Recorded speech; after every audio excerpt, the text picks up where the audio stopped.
Politics is a very interesting game. That's something which I've consistently stated on this platform. Purity Ngirici, who has been a very close ally of the Deputy President, Dr. William Samoei Arap Ruto, has officially dumped the United Democratic Alliance Party, UDA party. Is Purity Ngirici laying the ground to finally join President Uhuru Kenyatta and Raila Odinga's camp? That's the question which most Kenyans are currently asking. And I can tell you and I can predict that Purity Ngirici will finally join President Uhuru Kenyatta and Raila Odinga's camp. During the last Azimio la Umoja meeting in Nairobi, I saw Andrew Ngirici, the husband, in Kasarani. And at that point, I knew so well that it was just a matter of time for Purity to show her true colors. But she's very clear on her next move, that she's going to contest for the Kirinyaga gubernatorial race as an independent candidate. But she has also given instructions to her supporters, who were actually supporters of the Deputy President, Dr. William Samoei Arap Ruto. Purity Ngirici has advised the supporters to vote for and choose whoever they want, regardless of the party. That when it comes to the MCA, they should choose whoever they want. When it comes to MP, when it comes to women rep, when it comes to Senate, when it comes to the presidency, they should even consider Raila Amolo Odinga. And that's why I'm saying Purity Ngirici is actually softening her stance on Raila Amolo Odinga. She made some 4 comments which caught my attention. Number one, that she was actually asked by the Deputy President to drop her bid for the Kirinyaga gubernatorial race. That the DP summoned her to Nairobi and told her to forfeit her gubernatorial race, but instead go and run for the Mwea parliamentary seat. So that's what she was told. That drop your bid, don't disturb Waiguru, then go identify a constituency, because most women rep feel that the seat is not as powerful as being elected a member of parliament. She was told then go and contest in Mwea. And finally, the statement she made today was made in Mwea. So that's the first thing I noted. Number two, the second thing is that she's saying that the UDA nominations will not be fair. Of course, nothing is fair in politics. It was expected that either UDA was going to favor her or it was going to favor Anne Waiguru. In this matter, the nominations are going to favor Anne Waiguru. And this tells you what we should be expecting in UDA. The Deputy President is actually working behind the scenes to fix some serious mess. Like, for example, in Kirinyaga, how do you lose Anne Waiguru and you lose Anne Waiguru or Purity Ngirici? Because if they were to go for the nominations in UDA, one of them is going to win, and then the other is going to lose. The loser will definitely feel angry and bitter. So what the DP is doing is that he's trying to fix those issues so that Waiguru aende for governor, huyu aende for Mwea. So the issue of nominations in UDA will not be fair. Another interesting observation I made was that when Waiguru gave Ruto 200 million, and 200 million is not a small amount of money. If you give a presidential candidate, if you give Raila Odinga or Musalia Mudavadi or even Wetangula 200 million to campaign, to help him in his campaigns, I'll definitely just get the Nyakach or Kisumu Central ticket if I were to get 200 million. and say, okay, Baba, I have this for you. What I need is the ticket here. And she's revealing at number 4, the other interesting thing is that in the last election, she used 40 million in the last election. And therefore, anybody asking her to cough 200 million is dreaming, because she doesn't have that money. That if she had that money, she would rather give it to the people. But what does her latest move mean? Or how can you interpret it? For me, it means several things. Number 1, running as an independent candidate. Running as an independent candidate. What does running as an independent candidate mean in the larger Mount Kenya region? It simply means that UDA is a popular party, and then there is no alternative party. Moses Kuria, by the way, was providing an alternative party for those who are dissatisfied in UDA, or those who are sympathetic to UDA but fear the nominations. But the DP is telling Moses Kuria, for example, that for us, we are not going to work like that. And that's why they are opposing the political parties' bill in parliament.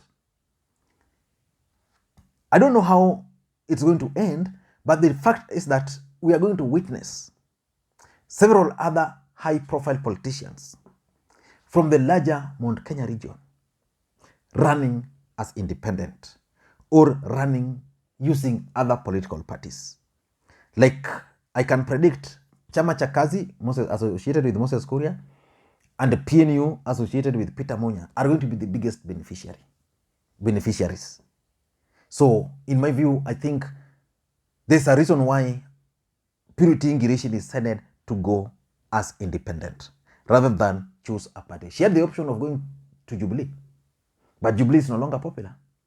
She had the option of going for Moses Kuria's party, but Moses Kuria's party is still confused. He's not very sure whether to join Ruto or whether to join Raila and Uhuru camp, or whether to wait alone. So that's what I interpret by that. The second thing is that politics of betrayal by the DP. And Purity Ngirici is learning politics the hard way. In fact, if there's a game which is dirty, it's politics. Purity Ngirici claims that she did everything for the DP, for UDA, that it was her who introduced UDA to the larger Mount Kenya region. And that's a fact. Apart from Purity Ngirici, who else can take credit for popularity of UDA in Mount Kenya region? Alice Wahome. You can Moses Kuria, because Moses Kuria really supported the DP before they fell out. You can talk of Rigathi Gachagua because of his deep pockets. But Purity Ngirici put all the effort and that defiance attitude.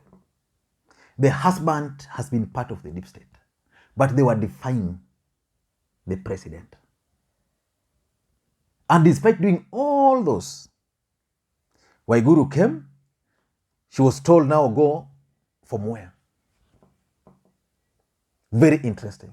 So she has learned that politics is a game of betrayal and a game of interest. As long as interests are converging, it's fine. But their interests are not converging now. The third thing, which is also very important, is that the Kirinyaga political fight between Anne Waiguru, Purity Ngirici, is also exposing the nominations headache for the DP. In fact, if there's one major challenge which the deputy president is going to have, is how to manage the nominations. Take, for example, Kimani Ichung'wah or Alice Wahome or even Ndindi Nyoro or even the Kiheru member of parliament, the Mathira member of parliament, the former DO. Those guys have done everything for the DP.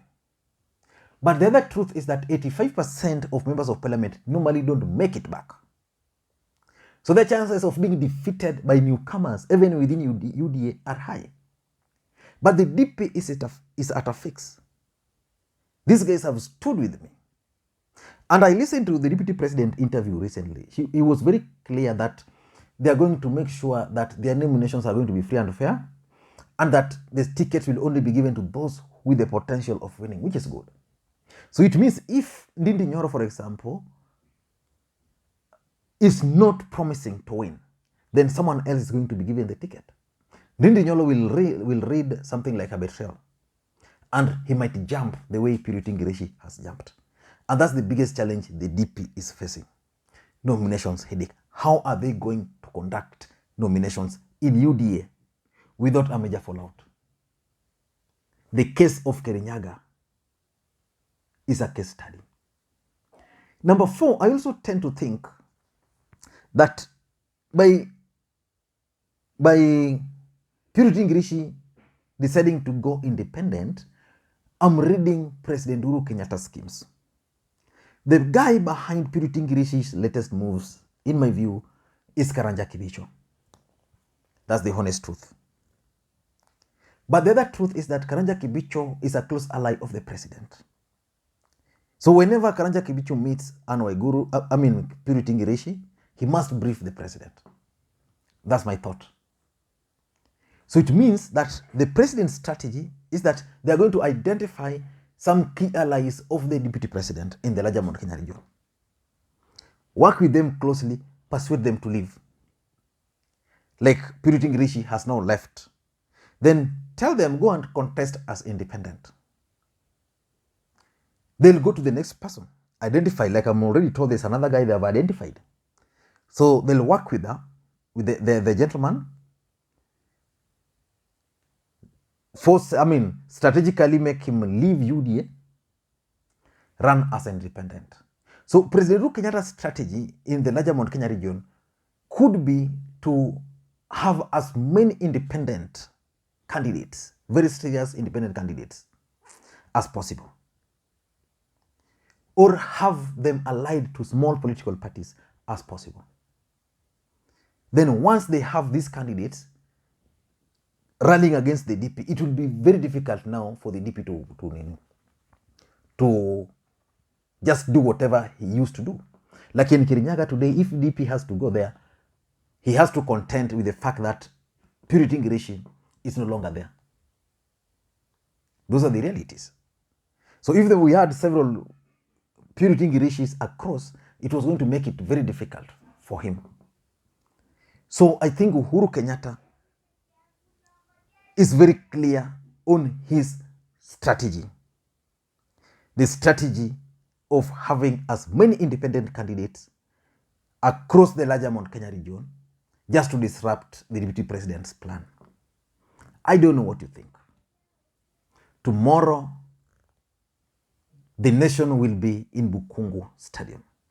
We will be waiting to hear the Western Kenya Declaration, whether it's going to be a success or whether Malala is going to stop that event from taking place. Until next time, this is Lima Queen. And for those who are watching the channel for the first time, please take a second or two, click the subscribe button so that next time we produce a video like this, YouTube will automatically notify you. What we do on this channel is simple. We analyze politics in a fashion you might not find any other place. So the best thing is just to click subscribe button so that next time you produce a video like this, YouTube will automatically notify you. To the subscribers, I want to continue to thank you guys for your continued support. You know, without that support, this channel cannot be where it is. Thank you, and may you have a good day. Bye-bye.